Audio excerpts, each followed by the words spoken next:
Hey everyone, welcome to What's Grinding Gabriela's Gears. I am Gabriela Smith-Sherman, and today I am here to talk to you about FedRAMP and Rev 5.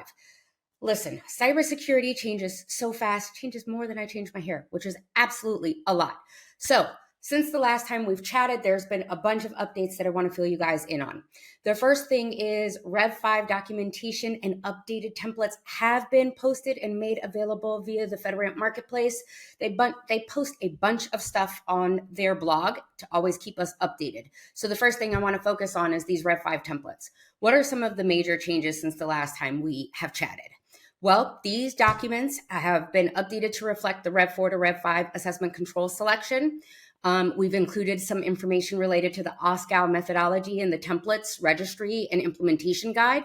And then we have updated the SSP. Dun, dun, dun. This is huge, right? So SSP has a brand new FedRAMP security controls template. All of the baselines are now available. Your ROB template, not continuous monitoring, contingency plan templates. Your CIS, for those of you who do not know what a CIS is, this is your implementation statement, your control implementation statement, and your CRM, which is your customer responsibility matrix workbook template, have been updated. That is Appendix J. And then we have an integrated inventory workbook template and then cryptographic modules table. Lots of good information. We've done some consolidation of a couple things. The next thing I want to talk about is the SAP, right? So this is your security assessment plan. What are we going to test? What is going to be done? What's in scope? This document has been updated to include security test case procedures and templates for your low, moderate, and high baselines. And then SAR. This is our favorite, right? Security assessment report has been updated to include a brand new RET, which is your risk exposure table.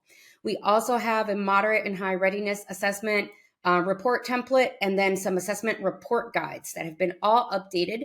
The big thing about the SAP that I also want to highlight is they've included some information that talks about who is performing the assessment. I will talk more about this and why it's super important on an upcoming episode. So stay tuned and watch us. Click follow, like, share, subscribe. Way more information coming your way.